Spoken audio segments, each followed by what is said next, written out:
Saint-Étienne, Lausanne Sport 4-0.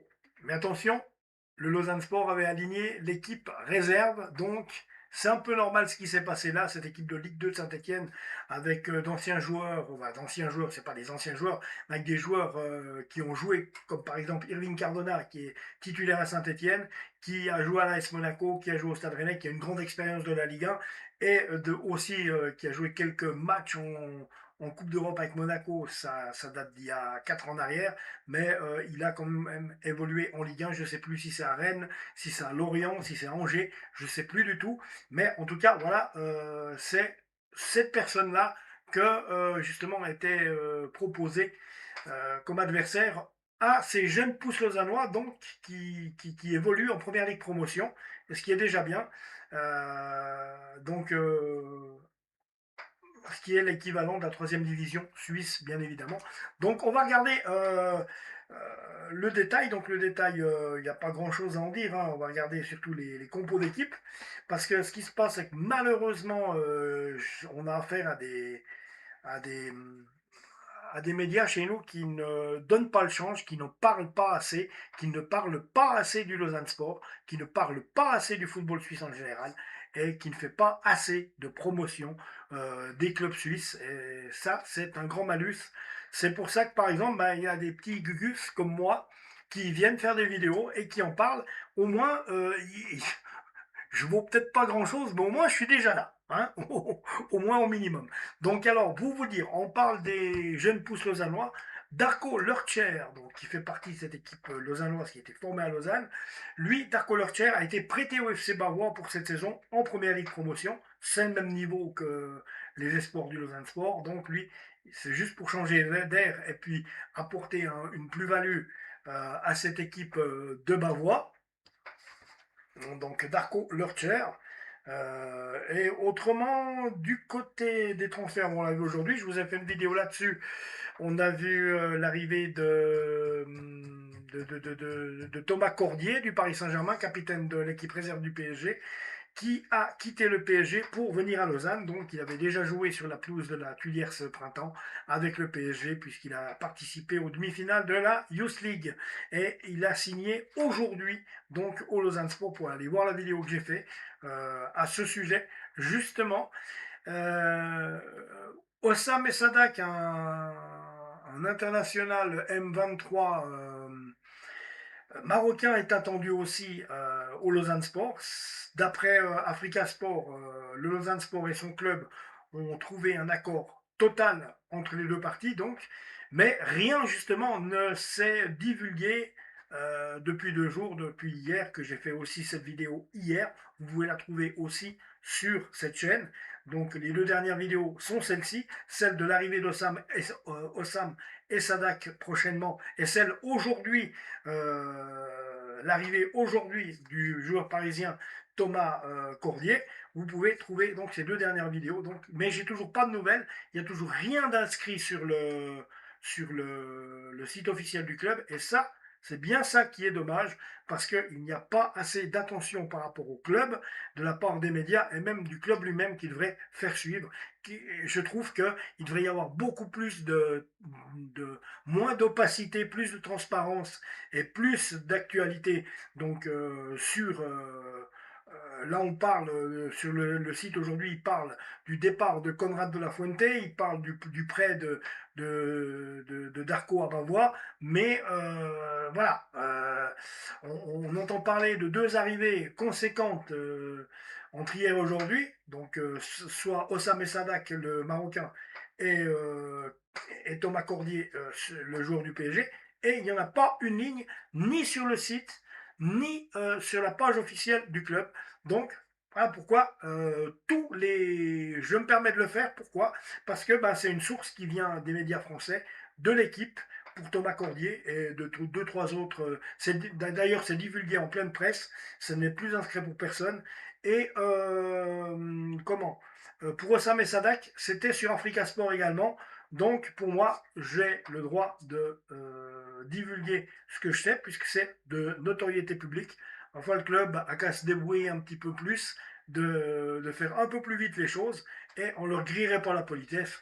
Mais ma foi, voilà, chacun son truc. Voilà, j'ai envie de vous dire.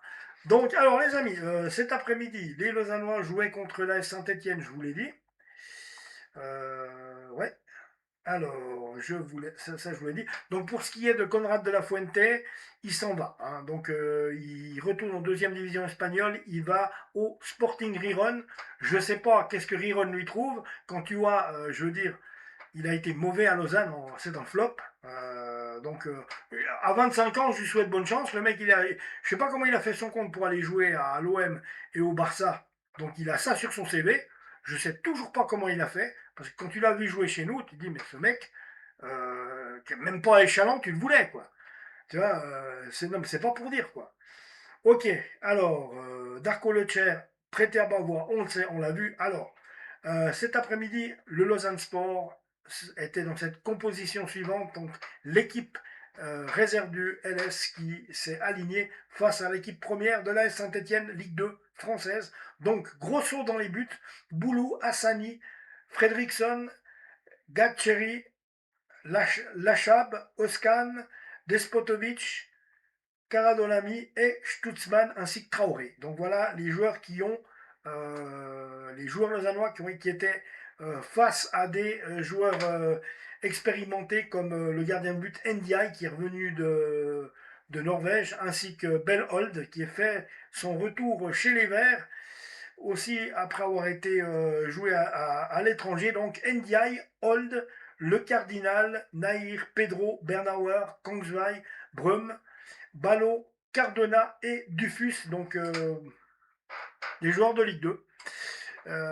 Et Cardona, je vous dis, Cardona et Ndiaye, c'est les plus capés de l'équipe qui ont plus d'expérience en Ligue 1. Donc voilà. Mais de l'autre côté, je vous le dis bien, on avait des jeunes Lausannois qu'on n'a jamais même entendu parler. Donc oui, il y a des noms qui sont arrivés comme ça, Despotovic, qui a déjà touché un peu le ballon avec l'équipe première, Grosso, le gardien de but aussi, qui fait figure de troisième, même voire quatrième gardien, puisque il évoluait derrière. Et bien, jusqu'à maintenant, il y avait Carlo Letizia en premier, il y avait également comment il s'appelle, Castella, et puis il y avait Grosso également. Et puis maintenant, c'est plus Carlo Letizia, mais c'est Melvin Mastil, deuxième, et qui est très important dans le vestiaire lausannois, je vous l'ai dit, Castella, Thomas Castella, et Grosso qui normalement devrait être appelé à être le troisième gardien du Lausanne Sport. Donc Boulou, je ne connais pas, c'est un jeune joueur. Hassani, donc c'est des joueurs qui sont montés en première ligue promotion la saison passée. Fredriksson, Gatcheri, Lachab, Oskan, Despotovic, Karadolami, pardon, Stutzmann et Traoré. Donc voilà.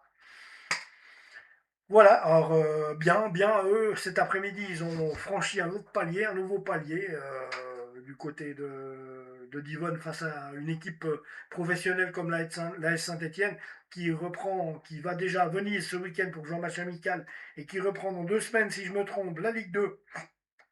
Leur premier match sera face au FC Sochaux-Montbéliard. Donc voilà, quant à ces jeunes Lausannois, on aura le plaisir de les retrouver, c'est clair et net. C'est vraiment que ça fait plaisir, ces jeunes pousses. Et c'est pas les premiers qu'on sortirait quand tu vois ce qui est sorti ces dernières années. Le dernier en date, on va appeler Dan Endoy, et Andy Zekiri, c'était pas mauvais non plus. C'est pas mauvais non plus. Voilà, il a peut-être eu un parcours un peu plus compliqué, mais on se souvient de ce qu'ils nous ont apporté Endoy, Zekiri, mais surtout d'un Endoy qui lui devient vraiment un énorme joueur. Donc voilà, il faudrait vendre la ville pour le récupérer, hein, c'est pas possible autrement. Donc voilà, hein, ça fait toujours plaisir. Bon, là, ces jeunes, eh bien, ça leur a fait du bien jouer contre la Saint-Etienne. C'est un match pour dérouiller les jambes. Donc voilà. De son côté, je comprends le choix de Luca Elsner. Il ne voulait pas faire jouer des joueurs de l'équipe première. Ils ont déjà assez à faire à suivre leur programme. Les titulaires, on l'a vu, ils ont décroché un match nul à la Tuilière face à Getse, qui a été bien compliqué. Là, le prochain match ce week-end, c'est samedi à Bâle. On fait presque pas plus dur en matière de déplacement. À Bâle, il faut y aller. J'espère juste qu'ils arriveront à avoir la même jouerie, la même. Il y avait de la joie sur le terrain. Je voyais que les joueurs avaient du plaisir à jouer ce week-end du côté du Lausanne Sport, même si il n'y a pas eu vraiment du grand spectacle. Il y a eu quand même de l'envie. On l'a vu, il y a quand même des joueurs qui essayaient de passer, les joueurs qui ont essayé de bousculer Grasshopper. Il y a eu justement quelques belles occasions qui auraient pu faire que Lausanne gagne aussi. Ça s'est pas fait malheureusement, mais on sent qu'il y avait quand même dans cette phalange lausannoise, on a senti qu'il y avait l'envie de faire mieux que la saison passée. Et bah, c'est rassurant. Reste à voir maintenant qu'est-ce qui va se passer à Bâle ce week-end. En attendant, bon, on leur croise les droits. Et quoi qu'il se passe à la vie à la mort, que ce soit la Super League, la Challenge League, où que tu veux, allez Lausanne. Abonnez-vous à la chaîne les amis et je reviens tout bientôt. Prenez soin de vous.